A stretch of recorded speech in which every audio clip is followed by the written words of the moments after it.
മാലിദ്വീപ് മന്ത്രിമാർ പ്രധാനമന്ത്രി നരേന്ദ്രമോദിക്കെതിരെ നടത്തിയ പരാമർശം വിവാദമായിരിക്കെ മാലിദ്വീപ് ഹൈക്കമ്മീഷണറെ വിളിച്ചു വരുത്തി. പരാമർശത്തിൽ ഹൈക്കമ്മീഷണറെ ഇന്ത്യ പ്രതിഷേധം അറിയിച്ചതായാണ് സൂചന. പരാമർശം വിവാദമായതിന് പിന്നാലെ മന്ത്രിമാരായ മറിയം ഷിനുമ, മൽഷ ഷെരീഫ്, അബ്ദുള്ള മസൂം മജീദ് എന്നിവരെ മാലിദ്വീപ് സർക്കാർ സസ്പെൻഡ് ചെയ്തിരുന്നു. മന്ത്രിമാരുടെ പരാമർശത്തിൽ ക്ഷമ ചോദിക്കുന്നതായി മാലിദ്വീപ് എം പി ഇവ അബ്ദുള്ള ന്യൂസ് 18 പറഞ്ഞു. വിവാദത്തിന്റെ മാലിദ്വീപ് president ചൈനയിലെത്തി. So the words by the minister in no way a reflection of how the Maldivian people view India and Indian people.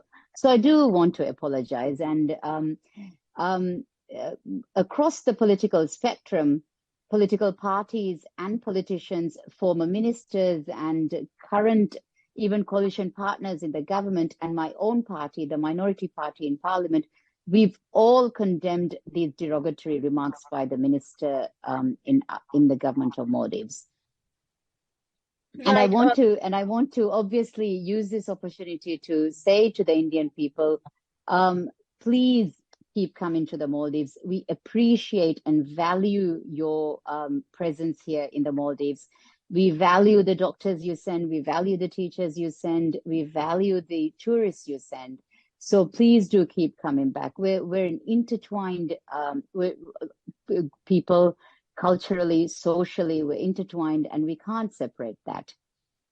And I do hope that these remarks by the minister will be a one-off, and it won't be a reflection of either the Maldivian people or even the government of Maldives.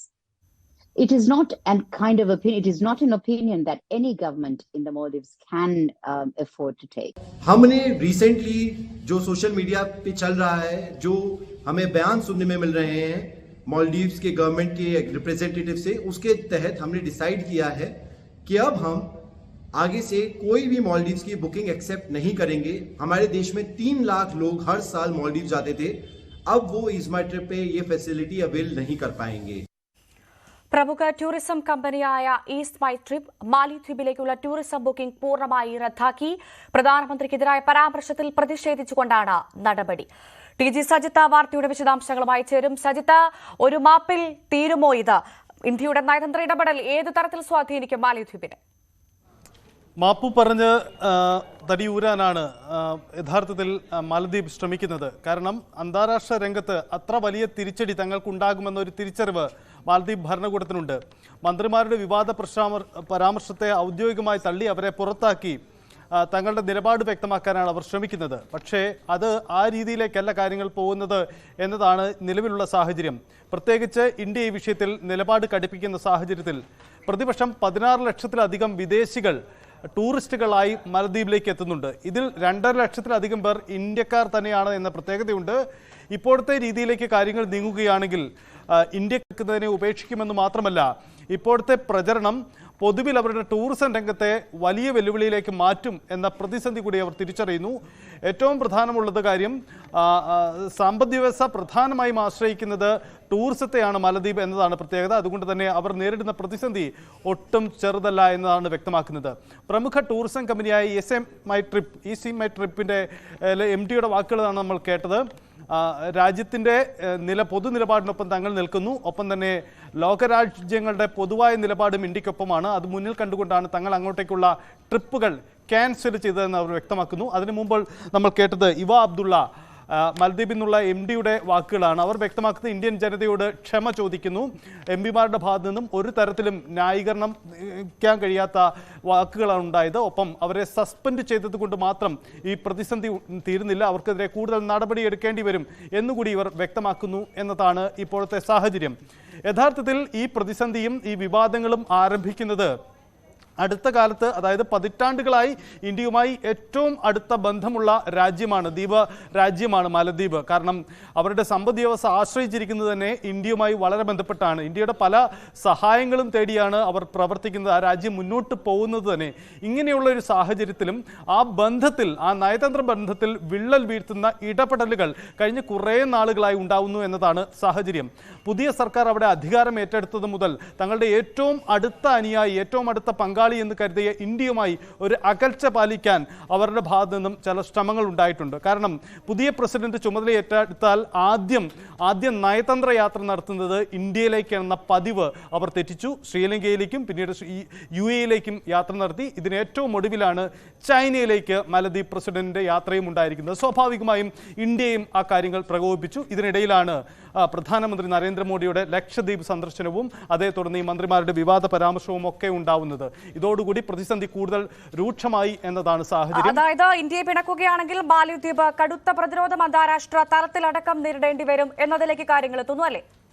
തീർച്ചയായും അത് തന്നെയാണ് ഞാൻ പറഞ്ഞു വന്നതും. ആ തരത്തിലേക്കാണ് ഈ പ്രതിസന്ധി മാറുന്നത്. അത് തിരിച്ചറിഞ്ഞുകൊണ്ടാണ് ഇപ്പോൾ ഈ പ്രതിസന്ധി മന്ത്രിമാരെ പുറത്താക്കി ക്ഷമ പറഞ്ഞ് ഈ പ്രശ്നം അവസാനിപ്പിക്കാൻ അവർ ശ്രമിക്കുന്നത്. യഥാർത്ഥത്തിൽ സോഷ്യൽ മീഡിയയിലടക്കം ഇന്ത്യക്കെതിരെ ഒരു ക്യാമ്പയിൻ ആരംഭിച്ചത് മാലദ്വീപ് ആണെങ്കിൽ കൂടി പിന്നീട് അവർക്കത് തിരിച്ചടിയായി മാറുകയാണ് ചെയ്തത്. ഇന്ത്യൻ സമൂഹം ഒറ്റക്കെട്ടായി ഈ മാലദ്വീപിന്റെ നീക്കത്തിനെതിരെ വലിയ തരത്തിലുള്ള പ്രതിഷേധങ്ങൾ സോഷ്യൽ മീഡിയ വഴി ആരംഭിക്കുന്നു. ഇന്ത്യയിലെ ക്രിക്കറ്റർമാർ, ഒപ്പം തന്നെ സിനിമാ രംഗത്തെ പ്രമുഖരൊക്കെ ഈ മാലദ്വീപിനെതിരെ ഇന്ത്യ അനുകൂലിച്ചുകൊണ്ട് ഉള്ള ഈ ക്യാമ്പയിൻ ഇപ്പോൾ രംഗത്തുണ്ട്. ഇത് സ്വാഭാവികമായും തങ്ങൾക്ക് തിരിച്ചടിയാകുന്നു എന്ന കാര്യം കൂടി അവരെ ഓർമ്മപ്പെടുത്തുന്നു. ഒപ്പം തന്നെ മാലദ്വീപ് ഹൈക്കമ്മീഷണറെ, ഇന്ത്യയിലെ ഹൈക്കമ്മീഷണറെ വിളിച്ചു വരുത്തിക്കൊണ്ട് ഇന്ത്യൻ വിദേശകാര്യ മന്ത്രാലയം പ്രതിഷേധവും അറിയിച്ചിട്ടുണ്ട്. ഈ രീതിയിലേക്ക് കടുത്ത നടപടികളുമായി ഇന്ത്യ നീങ്ങുന്നു എന്നതാണ് സാഹചര്യം. 2-3 തരത്തിൽ ഈ പ്രതിസന്ധികൾ പൊതുവിൽ ബാധിക്കാനിടയുണ്ട്. ഇതിനിടയിൽ നമ്മൾ കേരളത്തിൽ നിന്നും ഈ കാര്യങ്ങളെ പരിശോധിക്കുമ്പോൾ മറ്റൊരു പശ്ചാത്തലം കൂടി ഇക്കാര്യത്തിൽ ഉണ്ടാവുന്നു എന്നതാണ് സാഹചര്യം. ഇന്ത്യ പ്രതിഷേധം അറിയിച്ചിരിക്കുന്നു ഹൈക്കമ്മീഷണറെ എന്ന പ്രധാനപ്പെട്ട കാര്യമാണ്. കടുത്ത നടപടി, നമ്മൾ നേരത്തെ സൂചിപ്പിച്ചതുപോലെ കടുത്ത നടപടി തന്നെ നമ്മൾ ഇന്ത്യയുടെ ഭാഗത്തു നിന്നും ഉണ്ടാവുന്നു.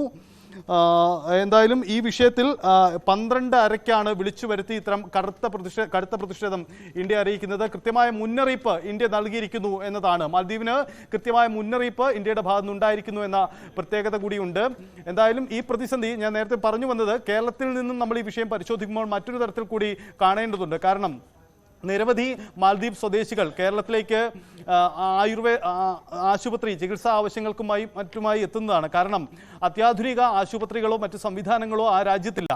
അവർ കേരളം പോലെ അവരുമായി അടുത്ത് കിടക്കുന്ന ഇടങ്ങളിൽ, ഇന്ത്യയിലെ ഇടങ്ങളെയാണ് ആശ്രയിക്കുന്നത്. അതുകൊണ്ട് തന്നെ അത്തരം ചികിത്സാ രംഗത്ത് പോലും ചെറുത് രീതിയിൽ ചിന്തിച്ചാൽ പോലും അത്തരം വിഷയങ്ങളിൽ പോലും അവർക്ക് കടുത്ത പ്രതിസന്ധി ഉണ്ടാകും. ഒരു നയതന്ത്ര പ്രശ്നമായി ഇത് ഇനിയും വളരുകയാണെങ്കിൽ, ഇപ്പോൾ തന്നെ ഒരു ആശങ്കയായും പ്രതിഷേധവുമായൊക്കെ ഇത് നിലനിൽക്കുന്നു എന്നതിനപ്പുറത്തേക്ക് ഒരു നയതന്ത്ര നടപടിയിലേക്ക് ഇതുവരെ കാര്യങ്ങൾ നീങ്ങിയിട്ടില്ല. പക്ഷേ അത്തരം നീക്കത്തിലേക്കും ഇന്ത്യ പോകുന്നു എന്നത് തന്നെയാണ് ഇത് സംബന്ധിച്ചു വരുന്ന സൂചനകൾ എന്നതാണ് സാഹചര്യം.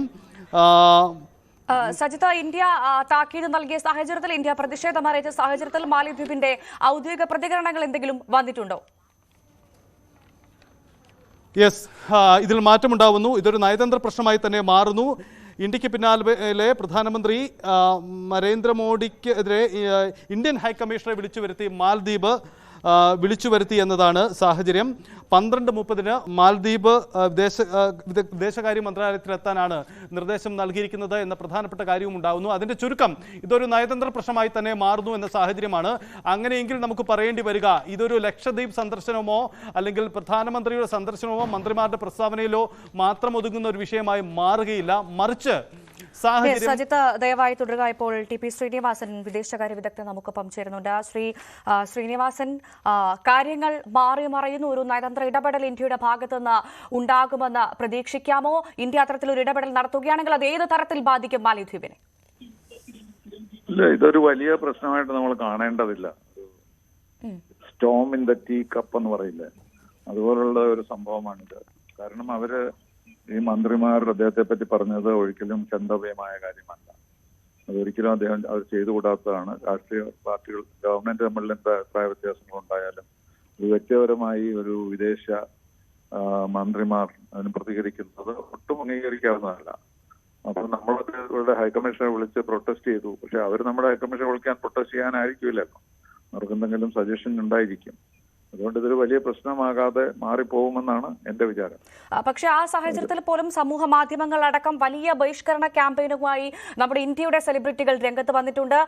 അന്തസ്സാണ് വേണ്ടത് നമുക്ക്, അതുകൊണ്ട് തന്നെ എന്തിനാണ് മറ്റു ടൂറിസത്തെ നമ്മൾ സ്വാധീനിക്കുന്നത്, നമ്മുടെ സ്വന്തം ടൂറിസത്തെ പിന്തുണയ്ക്കാനാണ് ഞങ്ങളുടെ തീരുമാനം എന്നൊക്കെ പറഞ്ഞുകൊണ്ട് സമൂഹ മാധ്യമങ്ങളിൽ നമ്മുടെ സെലിബ്രിറ്റികളുടെ പോസ്റ്റുകളൊക്കെ നിറയുന്ന ഒരു സാഹചര്യം കൂടിയുണ്ട് ഇപ്പോൾ.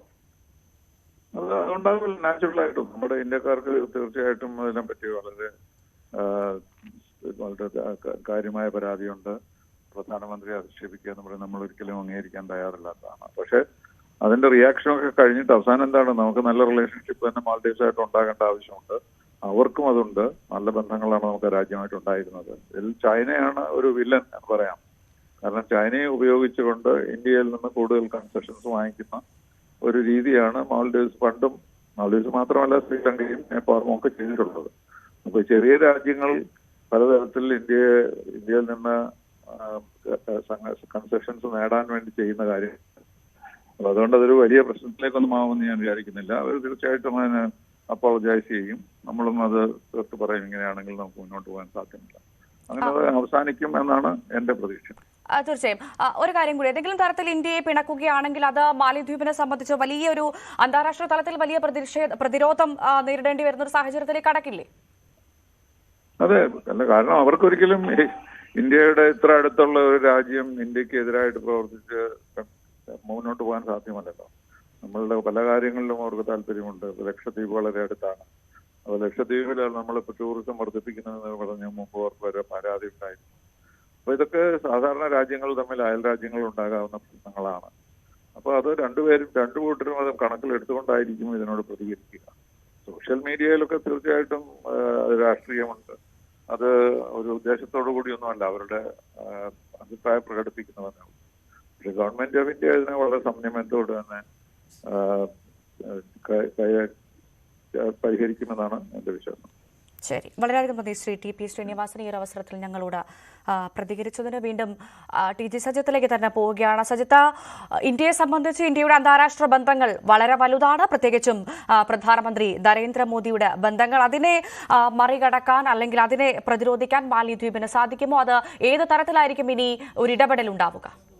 ഇതിൽ മറ്റൊരു അർത്ഥത്തിൽ കൂടി ഈ നീക്കങ്ങളെ നമുക്ക് കാണേണ്ടി വരുമെന്ന് തോന്നുന്നു. ഒരുപക്ഷെ അന്താരാഷ്ട്ര നയതന്ത്ര വിദഗ്ധർ ഇക്കാര്യത്തിൽ കൂടുതൽ നിലപാട് വ്യക്തമാക്കേണ്ടിയും വരും. കാരണം മാലദ്വീപ് നമ്മൾ നേരത്തെ വ്യക്തമാക്കിയതുപോലെ പതിറ്റാണ്ടുകളായി ഇന്ത്യയുമായി വളരെ ആത്മബന്ധമുള്ള, ഏറ്റവും സൗഹൃദ സ്വഭാവത്തിൽ പോകുന്ന രണ്ട് രാജ്യങ്ങളാണ്. അവരുടെ പല ഭൗതിക സൗകര്യങ്ങളും ഇന്ത്യയുടെ സഹായം പറ്റിയാണ് നിലകൊള്ളുന്നത്. ഇത്തരമൊരു സാഹചര്യമുണ്ടെങ്കിലും അവിടെ പുതിയ സർക്കാർ അധികാരമേറ്റതിനു ശേഷം ഇന്ത്യയുമായി അത്ര അടുത്ത ബന്ധം സൂക്ഷിക്കുന്നുണ്ടോ, അല്ലെങ്കിൽ ഇന്ത്യയുമായി അല്പം അകലാൻ ശ്രമിക്കുന്നുണ്ടോ എന്ന സംശയം പൊതുവിൽ ലോകരാജ്യങ്ങൾക്കുണ്ട്, പ്രത്യേകിച്ച് ഇന്ത്യക്കുമുണ്ട്. അതുകൊണ്ട് തന്നെ സസൂക്ഷ്മം അവിടുത്തെ കാര്യങ്ങൾ നമ്മുടെ രാജ്യം വിദേശകാര്യ മന്ത്രാലയം നിരീക്ഷിച്ചു വരികയായിരുന്നു. ഇതിനിടയിലാണ് പുതിയ സംഭവങ്ങൾ നടക്കുന്നത്. ഇതിനിടയിൽ പരാമർശിക്കേണ്ട രണ്ട് കാര്യം മുമ്പ് ഞാൻ സൂചിപ്പിച്ചതുപോലെ, പുതിയ മാലദ്വീപ് പ്രസിഡന്റിന്റെ വിദേശ സന്ദർശനത്തിൽ ഇന്ത്യ ഇതുവരെയും ലിസ്റ്റ് ചെയ്യപ്പെട്ടിട്ടില്ല എന്ന പ്രധാനപ്പെട്ട കാര്യമുണ്ട്. നിലവിൽ അവർ ശ്രീലങ്കയും UAE-യിലും സന്ദർശനം നടത്തിയ ശേഷം ഇപ്പോൾ ചൈന സന്ദർശനം നടക്കുകയാണ്. അങ്ങനെയെങ്കിൽ ഇതെല്ലാം ബോധപൂർവം നടത്തുന്ന ഒരു നീക്കമാണോ? ഒടുവിൽ പിന്നീട് തിരിച്ചടി ഉണ്ടായപ്പോൾ നയം മാറ്റുന്നതാണോ തുടങ്ങിയ സംശയങ്ങളും ദയവായി തുടരുക. ഞാൻ സജിത്തിലേക്ക് എത്താം. ഇപ്പോൾ വിദേശകാര്യ വിദഗ്ധൻ മോഹൻ വർഗീസ് നമുക്കൊപ്പം ചേരുന്നുണ്ട്. ശ്രീ മോഹൻ വർഗീസ്, ഈ മാലിദ്വീപിൽ മന്ത്രിമാർ പ്രധാനമന്ത്രിക്കെതിരെ നടത്തിയ പരാമർശം വിവാദമായിരിക്കെ ഇപ്പോൾ മാലിദ്വീപ് ഹൈക്കമ്മീഷണറെ വിളിച്ചു വരുത്തിയിരിക്കുകയാണ്. എങ്ങനെ കാണണം ഈ നടപടി? ഇന്ത്യ കൂടുതൽ കടുത്ത നടപടികളിലേക്ക് കടക്കുന്നുവെന്ന് വേണമോ മനസ്സിലാക്കാൻ? ഭാരതം വളരെ ഗൗരവമായി ഈ വിഷയത്തെ എടുത്തിരിക്കുന്നു എന്നതിന്റെ സൂചനയാണ് മാലദ്വീപിന്റെ ഹൈക്കമ്മീഷണറെ ഡൽഹിയിലേക്ക് വിളിച്ചു വരുത്തി വിശദീകരണം ചോദിച്ചു എന്ന് പറയുമ്പോൾ അവിടെ ഇന്ത്യ കാട്ടുന്ന ഒരു ആർജവും മാലദ്വീപിനെ വർഷങ്ങളായി, മാലദ്വീപിനെ സ്വാതന്ത്ര്യാനന്തര കാലത്ത് എക്കാലത്തും മാലദ്വീപിന്റെ സാമ്പത്തികവും സൈനികവുമായ പല കാര്യങ്ങളിലും ഭാരതമായിരുന്നു താങ്ങി നിർത്തിയിരുന്നത്. മാലദ്വീപിൽ അട്ടിമറി ശ്രമങ്ങൾ ഉണ്ടായപ്പോഴും മാലദ്വീപിന്റെ സുരക്ഷ അവതാളത്തിലായപ്പോഴും എല്ലാം തന്നെ ഭാരത സൈന്യത്തിന്റെയും ഭാരതത്തിന്റെ ആതുര സേവന ഏജൻസികളുടെയും എല്ലാം സഹായം മാലദ്വീപിൽ ലഭിച്ചിട്ടുണ്ട്. അതെല്ലാം കണക്കിലെടുത്തുകൊണ്ടും മാലദ്വീപ് ഇപ്പോൾ ഒരു ഭരണമാറ്റം വന്നപ്പോൾ പുതിയ പ്രസിഡന്റിന്റെ കീഴിലെ ഒരു ഭരണകൂടം ഇപ്പോൾ ഇന്ത്യ വിരുദ്ധ നിലപാട്, അതികഠിനമായ ഇന്ത്യ വിരോധവും ഇന്ത്യ വിരുദ്ധ നിലപാടും എടുക്കുന്നതിന്റെ പിന്നിൽ ഒരു പരിധിവരെ ചൈനയും പാകിസ്ഥാനുമാണ് എന്ന് പറയേണ്ടി വരും. കാരണം ചൈനയുടെ ഒരു പ്രഖ്യാപിത പോളിസിയാണല്ലോ സ്ട്രിംഗ് ഓഫ് പേൾസ്. അതനുസരിച്ച് ഇന്ത്യയെ ചുറ്റി മാലദ്വീപിനെ ഉൾപ്പെടെയുള്ള ചെറിയ രാജ്യങ്ങളെ, ബംഗ്ലാദേശിനെയും പാകിസ്ഥാനെയും മാലദ്വീപിനെയും ശ്രീലങ്കയും എല്ലാം ഉൾപ്പെടുത്തി ഇന്ത്യക്കെതിരെ ഒരു നാവിക പ്രതിരോധം ഒരുക്കി തീർക്കുക. ഒരു ഉപരോധം എന്ന് പറയുന്നത് ശരിയല്ലെങ്കിൽ പോലും നാവികമായി ഇന്ത്യൻ നേവി യുടെ കടന്നുകയറ്റത്തെ ചെറുക്കുക എന്നൊരു ലക്ഷ്യവുമുണ്ട്. അതുകൊണ്ട് കടലുകൾ വാഴാൻ വെമ്പുന്ന ചൈനയുടെ ഒരു മോഹമാണ് മാലദ്വീപിനെ എന്ത് വില കൊടുത്തും കൂടെ നിർത്തുക എന്നത്. നോക്കൂ, മാലദ്വീപിന്റെ പ്രസിഡന്റ് അധികാരത്തിലെത്തിയാൽ സാമാന്യം ഒരു ഔപചാരിക എന്ന നിലയിൽ നാളിതുവരെ ചെയ്തിരുന്നത് ആദ്യ വിദേശ സന്ദർശനം ഇന്ത്യയിലേക്കാണ്. അതിനുശേഷം മാത്രമേ മറ്റു രാജ്യങ്ങൾ സന്ദർശിക്കാറുള്ളൂ. ഇപ്പോൾ ഓൾറെഡി 2 രാജ്യങ്ങൾ സന്ദർശിച്ചു കഴിഞ്ഞു. ഇപ്പോഴത്തെ 3ാമത്തെ രാജ്യം ചൈനയിലേക്ക് സന്ദർശനം. ശ്രീലങ്കയിലേക്കും യുണൈറ്റഡ് അറബ് എമിറേറ്റ്സിലേക്കും പ്രസിഡന്റ് സഞ്ചരിച്ചതിനു ശേഷം ഇന്ന് മാലദ്വീപിന്റെ പ്രസിഡന്റ് ചൈനയിൽ എത്തിയിരിക്കുകയാണ്. അതിൽ ഔപചാരികമായി കുഴപ്പമൊന്നും ഇല്ല എങ്കിൽ പോലും മാലദ്വീപ് ശക്തമായ ഒരു മെസ്സേജാണ് നൽകുന്നത് ഭാരതത്തിന്. ഞങ്ങൾ ഭാരതത്തിനോടൊപ്പമല്ല, ഞങ്ങൾ ഇപ്പോൾ ഒരു സ്വതന്ത്ര വിദേശ നയം, ഒരുപക്ഷെ അത് ചൈനയോടടുപ്പമുള്ള ഒരു സ്വതന്ത്ര വിദേശ നയം സ്വീകരിച്ചിരിക്കുന്നു എന്ന നിലപാട് മാറ്റം വളരെ ശ്രദ്ധേയമാണ്. മാത്രമല്ല, ഇന്നലെ ഇന്ത്യൻ പ്രധാനമന്ത്രി ശ്രീ നരേന്ദ്രമോദിയെ വിമർശിച്ചുകൊണ്ടും ഭാഗികമായി പരിഹസിച്ചുകൊണ്ടും മാലദ്വീപിന്റെ ഒരു മന്ത്രി നടത്തിയ ട്വീറ്റ് അത് വളരെ വേദനാജനകമായ കാര്യമാണ്. ഈ ഇസ്രായേലിന് അനുകൂലമായി ഇന്ത്യ പ്രതികരിക്കുന്നു, അതിന് ഇന്ത്യൻ പ്രധാനമന്ത്രി ഒരു നിമിത്തമാണ് എന്ന് പറയുമ്പോൾ ഇന്ത്യയുടെ വിദേശ നയത്തെ കൂടി വിമർശിച്ചുകൊണ്ടാണ് മാലദ്വീപ് നിലപാടെടുത്തിരിക്കുന്നത്. ഓർക്കോ, ഇതൊരു മുസ്ലിം വിഷയമായി മാറുന്നു. ഒരു കാരണവശാലും മാലദ്വീപ് ഒരു വർഗീയ പശ്ചാത്തലമുള്ള രാജ്യമല്ല. ഇപ്പോഴിതാ ഒരു വർഗീയ ഒരു ചേരിതിരിവ് ഇവിടെ ഉണ്ടാവുകയാണ്. പാകിസ്ഥാൻ അല്ലെങ്കിൽ യുണൈറ്റഡ് അറബ് എമിറേറ്റ്സ് അല്ലെങ്കിൽ മധ്യപൂർവ്വ പ്രദേശത്തെ മുസ്ലിം രാജ്യങ്ങൾ അവരോടൊക്കെ ഐക്യദാർഢ്യം പ്രഖ്യാപിച്ചുകൊണ്ടും ഇന്ത്യയിൽ നിന്നും ബോധപൂർവം അകലം പ്രഖ്യാപിച്ചുകൊണ്ടും ഇന്ത്യയുടെ ഇസ്രായേൽ നയത്തെ വിമർശിച്ചുകൊണ്ടും മാലദ്വീപിലെ മന്ത്രിമാർ ട്വീറ്റ് ചെയ്യുമ്പോൾ അത് ഗൗരവമായി എടുക്കേണ്ട ഒരു ചുമതല ഇന്ത്യക്കുണ്ട്. കാരണം ഇന്ത്യയുമായുള്ള രീതിയിലുള്ള പരമ്പരാഗതമായ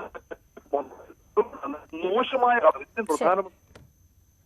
ശരി, വളരെയധികം നന്ദി ശ്രീ മോഹൻ വർഗീസ്. ഈ ഒരു അവസരത്തിൽ ഞങ്ങളോട് പ്രതികരിച്ചതിന്. എന്തായാലും പ്രധാനമന്ത്രി നരേന്ദ്രമോദിക്കെതിരായ നടത്തിയ വിവാദ പരാമർശത്തിൽ മാലദ്വീപ് ഹൈക്കമ്മീഷണറെ വിളിച്ചു വരുത്തിയിരിക്കുകയാണ്. പരാമർശത്തിൽ ഹൈക്കമ്മീഷണർ ഇന്ത്യ പ്രതിഷേധം അറിയിച്ചെന്നാണ് സൂചന.